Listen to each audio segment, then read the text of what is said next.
ଜଣେ ଝିଅର କନଫିଡେନ୍ସ କେବଳ ତା'ର ଡ୍ରେସ୍, ବ୍ୟୁଟି କିମ୍ବା ଲୁକ୍ସରେ ନଥାଏ।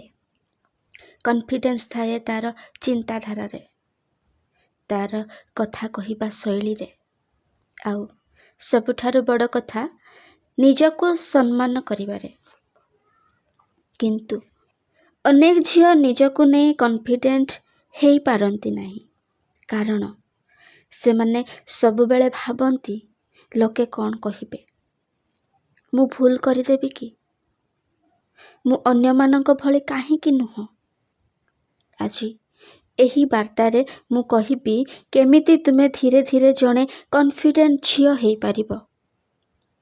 ତେଣୁ କାହାଣୀଟା ଶେଷ ପର୍ଯ୍ୟନ୍ତ ଶୁଣନ୍ତୁ, କାରଣ ହୁଏତ ଶେଷରେ ଗୋଟେ କଥା ତୁମ ନିଜକୁ ଦେଖିବାର ଦୃଷ୍ଟି ବଦଳେଇ ଦେବ। ତାହେଲେ ପ୍ରଥମେ ଗୋଟେ କଥା ବୁଝିବା, କନଫିଡେଣ୍ଟ ହେବା ପାଇଁ ଅନ୍ୟ କାହା ଭଳି ହେବା ଦରକାର ନାହିଁ। ତୁମେ ଯେମିତି ଅଛ ସେଇଟା ହିଁ ତୁମର ଗୋଟେ ୟୁନିକନେସ୍। ହୁଏତ ତୁମର ହାଇଟ୍ କମ୍ ଅଛି, ତୁମେ ଅଧିକ ସ୍ଲିମ୍ ନୁହଁ।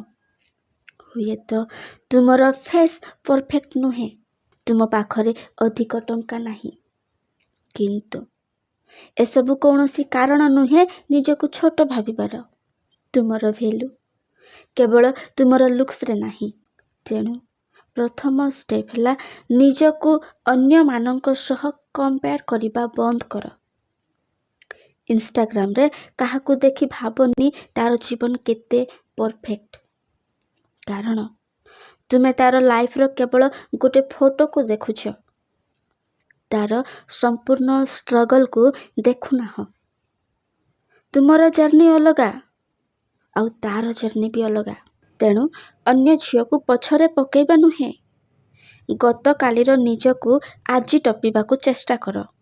ଦ୍ୱିତୀୟରେ ନା କହିବା ଶିଖ। ସମସ୍ତଙ୍କୁ ଖୁସି କରିବା ପାଇଁ ସବୁ କଥାରେ ହଁ କହିବା ଦରକାର ନାହିଁ।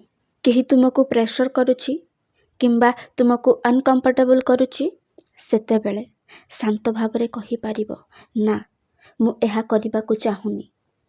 ମନେ ରଖ, ନା କହିବା ସେଲଫିସ୍ ନୁହଁ, ନିଜର ସମ୍ମାନକୁ ରେସ୍ପେକ୍ଟ କରିବା।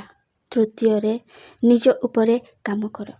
କନଫିଡେନ୍ସ କେବଳ ମୋଟିଭେସନାଲ ଭିଡ଼ିଓ ଦେଖିଲେ ଆସେନି। ତୁମେ ଯେତେବେଳେ ନିଜକୁ ଇମ୍ପ୍ରୁଭ୍ କରିବା ଆରମ୍ଭ କରିବ, ସେତେବେଳେ କନଫିଡେନ୍ସ ଆସିବ। ପ୍ରତିଦିନ କିଛି ନୂଆ ଶିଖ। ଭଲ ଭାବରେ କଥା କହିବା ପ୍ରାକ୍ଟିସ୍ କର। ନିଜ ଟଙ୍କାକୁ ମ୍ୟାନେଜ କରିବା ଶିଖ। ନିଜ ନିଷ୍ପତ୍ତି ନିଜେ ନେବା ଶିଖ। କାରଣ ନଲେଜ ବଢ଼ିଲେ ନିଜ ଉପରେ ଟ୍ରଷ୍ଟ ମଧ୍ୟ ବଢ଼େ। ଚତୁର୍ଥ କଥା, ଭୁଲ କରିବାକୁ ଭୟ କରନି। ତୁମେ କିଛି ନୂଆ କାମ କରିବା ବେଳେ କିଛି ଲୋକ ହସିବେ, କହିବେ ତୁମ ଦ୍ୱାରା ହବନି, କିନ୍ତୁ ତୁମେ ସେମାନଙ୍କ କଥାକୁ ଟ୍ରୁ କରନି। ତୁମେ ନିଜେ ଚେଷ୍ଟା କରି ଦେଖ ତୁମେ କେତେ ଦୂର ଯାଇପାରୁଛ। ଜାଣିପାରିବ, ପ୍ରଥମ ଥର ଭୁଲ ହେଇପାରେ, ଦ୍ୱିତୀୟ ଥର ବି ଭୁଲ ହେଇପାରେ, କିନ୍ତୁ ଚେଷ୍ଟା ଛାଡ଼ିଦେଲେ ସେତେବେଳେ ହାରିଯିବ। ତେଣୁ ପଡ଼ିଗଲେ ଉଠ। ଲୋକେ ହସିଲେ ତାଙ୍କୁ ହସିବାକୁ ଦିଅ, କାରଣ ତୁମର ଜୀବନ ତୁମେ ବଞ୍ଚିବାକୁ ଯାଉଛ, ଲୋକମାନେ ନୁହେଁ। ଆଉ ଶେଷରେ ଗୋଟେ କଥା କହିବି, ନିଜର ଭ୍ୟାଲୁ କାହାର ଆଟେନସନ୍ ଉପରେ ରଖନି। କେହି ତୁମକୁ ଇଗ୍ନୋର କଲା ବୋଲି ତୁମେ ୱର୍ଥଲେସ୍ ହେଇଯାଇନାହଁ। ତୁମେ ନିଜକୁ ଯେତେ ରେସ୍ପେକ୍ଟ ଦେବ, ଦୁନିଆ ମଧ୍ୟ ଧୀରେ ଧୀରେ ତୁମକୁ ସେହିଭଳି ଭାବରେ ଦେଖିବ।